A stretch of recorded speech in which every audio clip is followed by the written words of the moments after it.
Chega mais, torcida gloriosa, torcida do Botafogo ligada aqui na segunda edição do Plantão Glorioso. E é claro que está todo mundo preocupado, tenho conversado com diversos amigos, pessoas, todo mundo preocupado com o Botafogo. Tá todo mundo preocupado se a gente vai conseguir no final das contas aí antes dessa segunda janela, tá brigando lá em cima, você vai se distanciar muito e tal. A preocupação é só essa. Agora eu também vou jogar uma preocupação para você. Será que com os reforços que o Botafogo já alinhou, já contratou, com os reforços com quem o Botafogo está se alinhando, com os jogadores que estavam na agulha, se afastaram, mas podem voltar, com os prováveis, os possíveis e os reforços certos que o Botafogo tem, será que os nossos problemas serão resolvidos? Ou será que o problema está além disso, é o treinador, tal? Vamos debater aqui, né? Porque a gente precisa, obviamente, pensar em duas questões importantes aqui.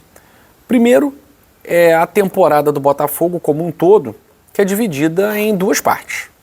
Essa primeira parte da temporada que vai até a 11ª rodada, já que o Botafogo vai ter aí, pelo que eu soube, já vai ter o adiamento, né? Já teve até o adiamento, já teve, né, produção? Já teve o adiamento da 12ª rodada, o jogo contra o Mirassol, né? O Botafogo conseguiu adiar esse jogo, portanto vai conseguir viajar com mais calma para a disputa do Super Mundial de Clubes da FIFA. Então a gente tem a primeira parte da temporada, que é a fase de grupos da Libertadores e 11ª rodada de Campeonato Brasileiro, além dos jogos contra o Capital do Distrito Federal da Copa do Brasil, e a segunda fase da temporada, que é a fase de, se Deus quiser, oitavas de final de Libertadores, oitavas de final de Copa do Brasil e fase final, nem tanto final, né, mas segunda parte aí de Campeonato Brasileiro com a metade do turno, pouquinho mais, né? A partir da 12ª rodada, o Botafogo vai ter aí 7 jogos do primeiro turno e mais os 19 do segundo turno, né? Bom, os reforços que o Botafogo já fechou, aqueles com quem o Botafogo está fechando e aqueles que o Botafogo pode fechar, né, que tem chance de fechar, resolvem o problema na segunda janela? É claro que para a gente chegar até lá, a gente precisa fazer a nossa parte, né? E a nossa parte é ficar pelo menos em segundo no grupo A da Libertadores da América. É claro que o Botafogo precisa lutar, brigar pela liderança. Esse jogo contra o Estudiantes na Argentina, ele tem um significado muito grande para a briga, né? O jogo de terça-feira, Carabobo e Universidade de Chile, também será importante porque se Laú vencer, aí a gente já pode considerar a Universidade de Chile como uma das equipes classificadas, né? Vai ser muito difícil que Laú não se classifique.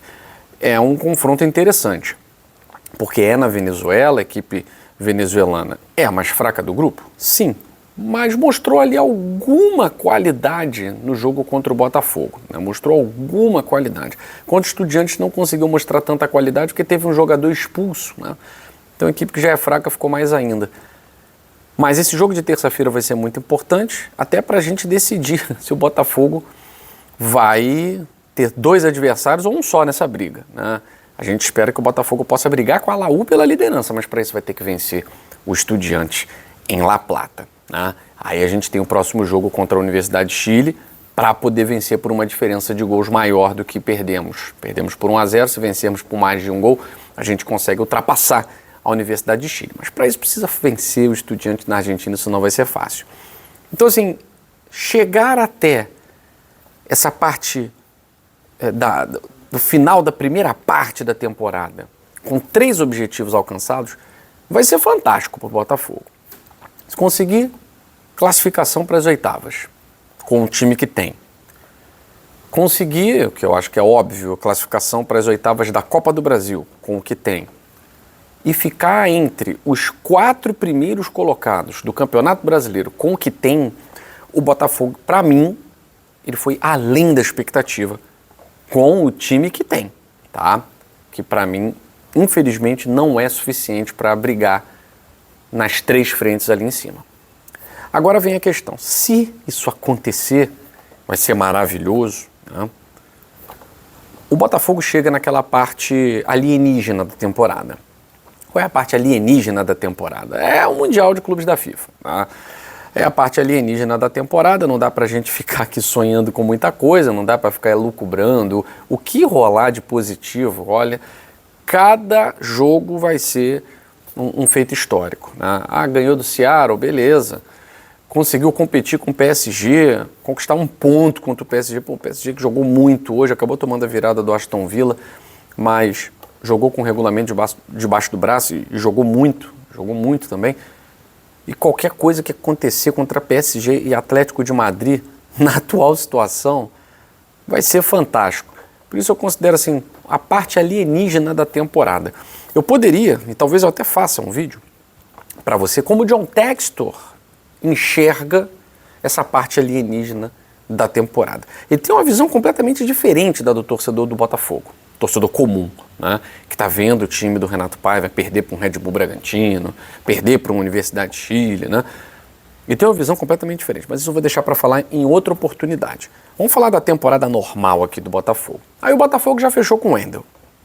O Wendel, grande craque do Campeonato Russo, grande destaque do Campeonato Russo, jogador com bom número de assistências, e é um jogador diferenciado. O Botafogo conseguiu, né, por uma quantia exorbitante de dinheiro, trazer o Wendel, só que para a segunda janela. Né? O Zenit não liberou de jeito nenhum, liberou o Arthur, né?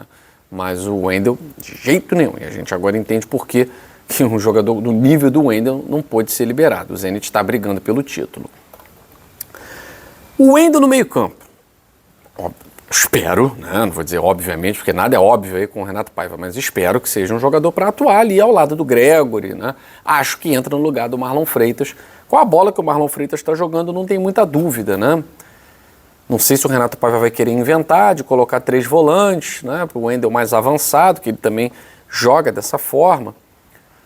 Mas, se nós pegarmos a chegada do Wendel, eu acho que eleva o meio-campo de uma forma absurda.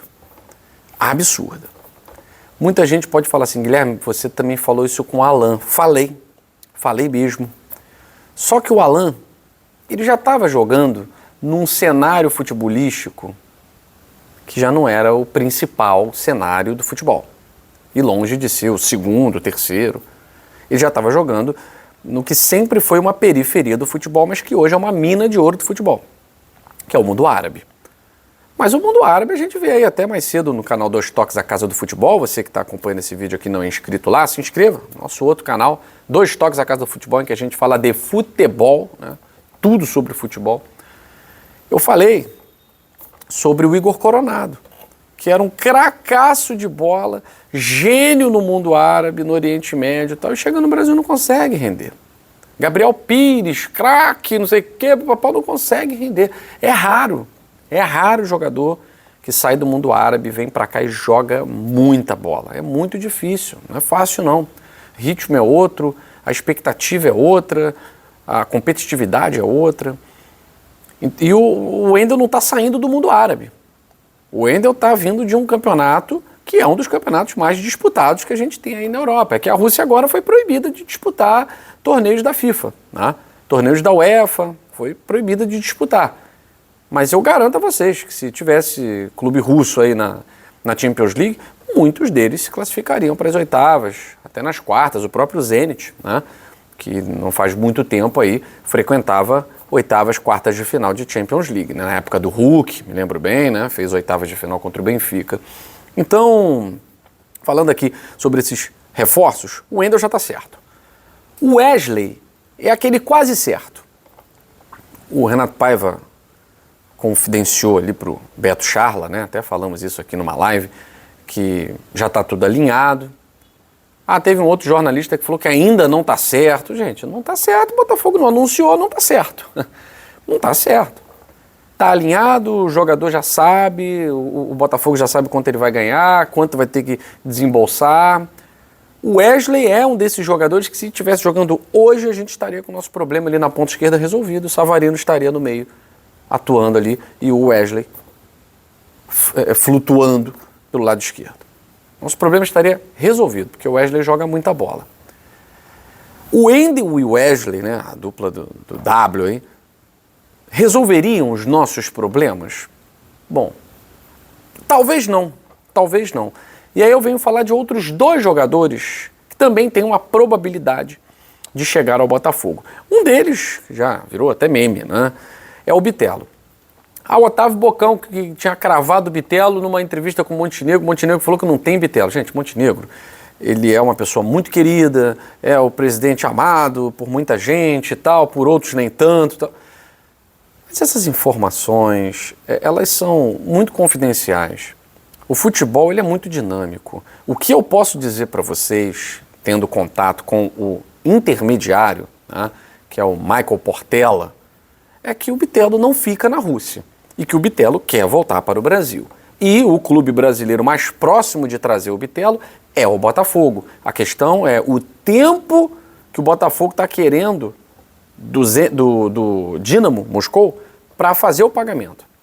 Eram tantos anos, agora o Botafogo diminuiu, o Dínamo Moscou até aceitou diminuir, mas aí precisaria do Bitelo para tentar brigar pelo título. Enfim, o Bitelo não quer jogar na Rússia, não quer ficar no Dínamo. O Dínamo agora também não faz questão, de acordo por causa do comportamento do Bitelo, né, que foi em desacordo aí com as diretrizes do Dínamo Moscou. Mas o Botafogo, de certa forma, agiu certo. O intermediário da negociação diz que o Dínamo tem uma preferência em negociar com o Botafogo. O que está pegando é a questão do prazo, mas agora, no final da temporada, o Dínamo pode mudar de ideia. Então, assim, não tem martelo batido. E aí, se o Botafogo conseguir acertar com o Dínamo a questão do prazo para pagamento, né, é outro jogador que vem para somar ali na faixa de meio atacante. E é claro, né, a situação do Thiago Almada, que em tese viria mesmo para a disputa do Mundial, já que ele é jogador, muita gente esquece isso, né? Ele é jogador do Botafogo até o dia 30 de junho. Ele é jogador do Botafogo até o dia 30 de junho. Ele tem empréstimo com o Lyon até o dia 30 de junho. Vou dizer para vocês, grande probabilidade de no início da temporada que vem o Thiago Almada tá atuando no futebol inglês, num grande clube, no futebol espanhol, num grande clube, tá? São as 2 vias mais prováveis, tá? Campeonato inglês ou campeonato espanhol. A probabilidade de ficar também no Lyon, caso o Lyon consiga uma classificação para a Champions League, claro, é muito grande, é muito grande. O ativo só vai valorizando. O ativo Thiago Almada para o John Textor só valoriza, né? E fica a possibilidade aí de Thiago Almada reforçar o Botafogo durante o Mundial de Clubes, que na verdade seria um retorno de empréstimo, né? Retorno de empréstimo tendo em vista o campeonato francês e a Liga Europa ter chegado ao seu fim, tá? O Lyon está numa situação complicada na Liga Europa, empatou em casa com o Manchester United 2-2, estava perdendo, empatou 2-2, vai ter que vencer para se classificar, né? O empate é prorrogação, pênaltis, mas enfim, está tudo em aberto, né? Mas o Lyon não conseguiu nenhuma vantagem no seu confronto em casa. Então, será que Thiago Almada, Bitelo, Wendel, Wesley resolveriam o problema do Botafogo? Bom, eu acho que sim. Ofensivo, o nosso problema é ofensivo. Falei isso no vídeo de mais cedo, né? Para mim, sim. Mesmo até o Thiago Almada jogando só o Mundial, depois indo embora, chegando um meia como o Bitelo. Né? Vamos lá. Bitelo mais avançado, o Wendel jogando ali como segundo, podendo ser terceiro homem de meio campo, o Wesley como ponta. Agora, o que ficaria faltando para o Botafogo? Um jogador para atuar na ponta direita. Um jogador forte, veloz para atuar na ponta direita.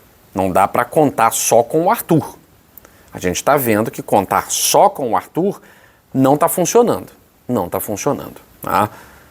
Então acho que, além do meio atacante, que é urgente o Botafogo trazer, além de um jogador para atuar na ponta, porque a gente ainda não sabe como é que vai estar o Nathan Fernandes, o Jefinho apareceu fazendo trabalhos fora do Botafogo e tal. Que bom, né? Que bom que postou um vídeo fazendo alguma coisa de útil, né? Que bom. Parabéns para ele. Ele quer parabéns? Então, parabéns para ele. Agora, eu sinceramente acho que a posição hoje que o Wendel atua é porque o Wendel é um jogador polivalente. Né? É um jogador polivalente, é o termo. Então, por isso, a importância de um jogador como o Wendel, porque se fosse para falar assim, de volante a gente já tem muito. Tem. Tanto que o Botafogo dispensou o Tietê, né? Tem muito. Mas o Wendel é um volante diferente. Ele é um homem de meio campo que flutua entre segundo e terceiro homem de meio de campo. É um cara com muita assistência, é o jogador que tem mais assistência no Campeonato Russo. É um cara que faz gols importantíssimos, pisa muito na área. Então é um jogador de meio campo diferenciado. Tá? Então é um cara de quem o Botafogo precisa muito, muito. Mas acho que resolveria o problema ofensivo do Botafogo em termos de carência, mas não deixaria ainda o elenco redondinho do jeito que a gente quer. A permanência do Igor Jesus, a gente não sabe, né? Se vai ficar até o final do ano, se fica até o final do Mundial, já seria mais um problema, tendo em vista que o Botafogo não tem jogador para sequer substituir o Igor Jesus à altura. Não tem no elenco. Mastriani foi muito mal nos primeiros jogos, eu acho que o Mastriani vai melhorar, mas mesmo o Mastriani na melhor fase, ele nem de longe joga o que o Igor Jesus joga. Tá? E Juan Cruz, não acho que vai fazer isso. Né? É um jogador que não acho que vai ser um Igor Jesus. O Elias Manuel, não sei por quanto tempo fica no Botafogo, o Molenbeek, para quem não sabe, né? É outro clube da rede multiclubes do John Textor, está em primeiro lugar lá na Bélgica, deve subir, a ideia é que o Elias Manuel faça parte desse projeto e tal, ok.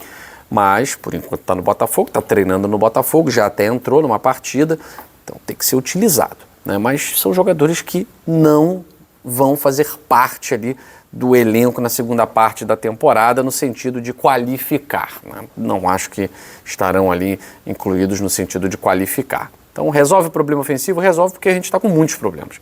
Nosso problema é simplesmente a carência de pensamento, a carência de inteligência. Né? Mas ainda não é o ideal.